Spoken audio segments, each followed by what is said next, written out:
നമസ്കാരം. മൂന്നാം ഘട്ട തെരഞ്ഞെടുപ്പിൽ ഏറ്റവും സസ്പെൻസ് നിറഞ്ഞ മണ്ഡലങ്ങളാവുകയാണ് ഉത്തർപ്രദേശിലെ അമേഠിയും റായ്ബറേലിയും. പുതിയ സ്ഥാനാർത്ഥി പട്ടിക കോൺഗ്രസ് ചൊവ്വാഴ്ച പുറത്തുവിട്ടിട്ടും അമേഠിയിലും റായ്ബറേലിയിലും സസ്പെൻസ് തുടരുകയാണ്. അവസാനം പുറത്തിറക്കിയ പട്ടികയിലും ഈ രണ്ട് മണ്ഡലങ്ങളിലെയും സ്ഥാനാർത്ഥികളെ പ്രഖ്യാപിച്ചിട്ടില്ല. ഈ മണ്ഡലങ്ങളിൽ നാമനിർദ്ദേശ പത്രിക സമർപ്പിക്കാൻ ഇനി 3 ദിവസങ്ങൾ മാത്രമാണുള്ളത്. അമേഠിയിൽ നിന്ന് രാഹുൽ ഗാന്ധിയും റായ്ബറേലിയിൽ നിന്ന് പ്രിയങ്ക ഗാന്ധിയും മത്സരിപ്പിക്കാനുള്ള ശ്രമത്തിലാണ് കോൺഗ്രസ്. എന്നാൽ ഇരു നേതാക്കളും ഇതുവരെ വഴങ്ങിയിട്ടില്ല. ഇതിനിടെ അമേഠിയിൽ നിന്നും റോബർട്ട് വദ്രയുടെ പേര് ഉയർന്നു വന്നെങ്കിലും അതൊന്നും കോൺഗ്രസ് നേതൃത്വം സ്ഥിരീകരിക്കുന്നില്ല. രാഹുൽ രണ്ടാം മണ്ഡലം തെരഞ്ഞെടുക്കുകയാണെങ്കിൽ അത് അമേഠി തന്നെയാവുമെന്നാണ് വിലയിരുത്തപ്പെടുന്നത്. തന്റെ കന്നി അംഗത്തിനിറങ്ങുന്ന പ്രിയങ്ക അമ്മ സോണിയ ഒഴിഞ്ഞ റായ്ബറേലിയിൽ മത്സരിക്കുമെന്നും നേതാക്കൾ വിശ്വസിക്കുന്നു. ഇരുവരും മത്സര രംഗത്തുണ്ടാവണമെന്ന് തന്നെയാണ് കോൺഗ്രസ് നേതാക്കളുടെ ആവശ്യം. അതേസമയം പുതിയ പട്ടികയിൽ 4 പേരാണ് ഉള്ളത്. പ്രമുഖ നടൻ രാജ് ബബ്ബറിന്റെ പേര് അടക്കം ഈ പട്ടികയിലുണ്ട്. ഗുർഗാവിൽ നിന്നാണ് രാജ് ബബ്ബാർ മത്സരിക്കുന്നത്. അതേസമയം മുൻ കേന്ദ്രമന്ത്രി ആനന്ദ് ശർമ്മ ഹിമാചൽ പ്രദേശിലെ കാംഗ്രയിൽ നിന്നും മത്സരിക്കും.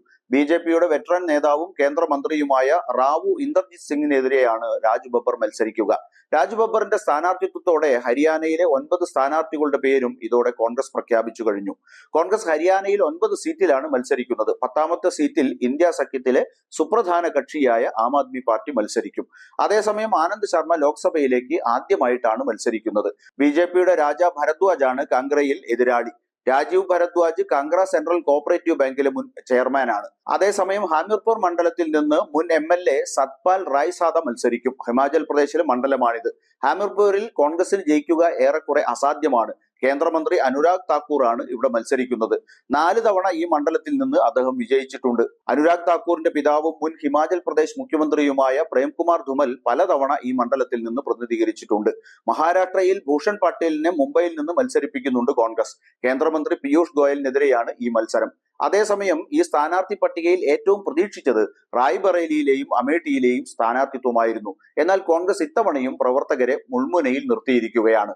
അമേഠി യൂണിറ്റ് ചൊവ്വാഴ്ച പ്രതിഷേധ പ്രകടനം വരെ നടത്തി നോക്കിയെങ്കിലും ഫലമുണ്ടായില്ല.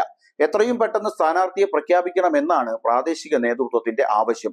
ഗാന്ധി കുടുംബത്തിൽ നിന്ന് തന്നെ സ്ഥാനാർത്ഥികൾ വേണമെന്നാണ് ഇവർ നിർബന്ധം പിടിക്കുന്നത്. എന്നാൽ അതിനുള്ള സാധ്യതയില്ല എന്നാണ് കരുതേണ്ടത്. മെയ് 3-നാണ് നാമനിർദ്ദേശ പത്രിക സമർപ്പിക്കേണ്ട അവസാന തീയതി. രാഹുൽ ഗാന്ധി അമേഠിയിൽ മത്സരിക്കാൻ സാധ്യത കുറവാണ്.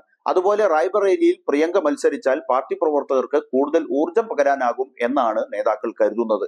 ഇതിൽ എന്താണ് ഒടുവിൽ സംഭവിക്കുക എന്നറിയാൻ മണിക്കൂറുകൾ മാത്രമാണ് മുമ്പിലുള്ളത്. പ്രവർത്തകരുടെ മോഹം പൂവണിയുമോ എന്ന് കാത്തിരുന്നു കാണാം.